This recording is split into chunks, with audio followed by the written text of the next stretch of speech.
Hello, this is Patrick White with your Monday, October 5th morning market update. Grain markets are seeing some two-sided trade here this morning as they are higher after posting a lower open last night at 7 o'clock. At the 7:45 pause in trading here this morning, we've got December corn up a half a cent higher at 3.80 and a quarter. November soybeans are up 1 cent at 10.21 and three quarters. Traders used last night's test below the 380 level in the December contract in corn as a buying opportunity as the lower dollar, the higher crude oil market, and the anticipation of strong demand for corn this week is keeping bulls interested in supporting dips lower.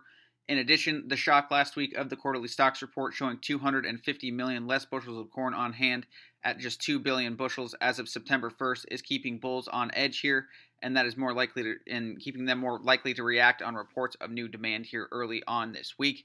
Bulls are going to be targeting the 385 highs here this week, and if we can see some fresh demand news, they could test that pretty quick. Traders are going to be looking to see if we can hold that 380 level here in the December contract today. Like corn, soybeans are seeing some two-sided trade here this morning. The soybean market came in last night lower, but buyers did snap up those losses here as well.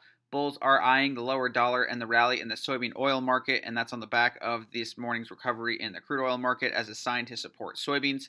As long as soybean oil maintains its strength here early on today, soybeans should be able to defend attempts to sell off here. I'm watching to see if that 10.10 to 10.13 level can hold in the November contract here today and see if we can get a test of the low 10.30s. That would challenge last week's high in the November contract at 10.35.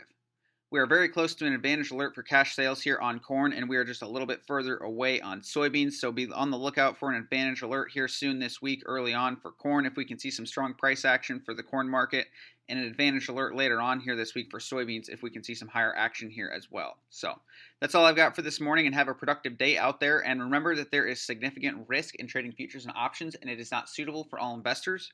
For more information on commodity markets, give us a call at 712-262-7606.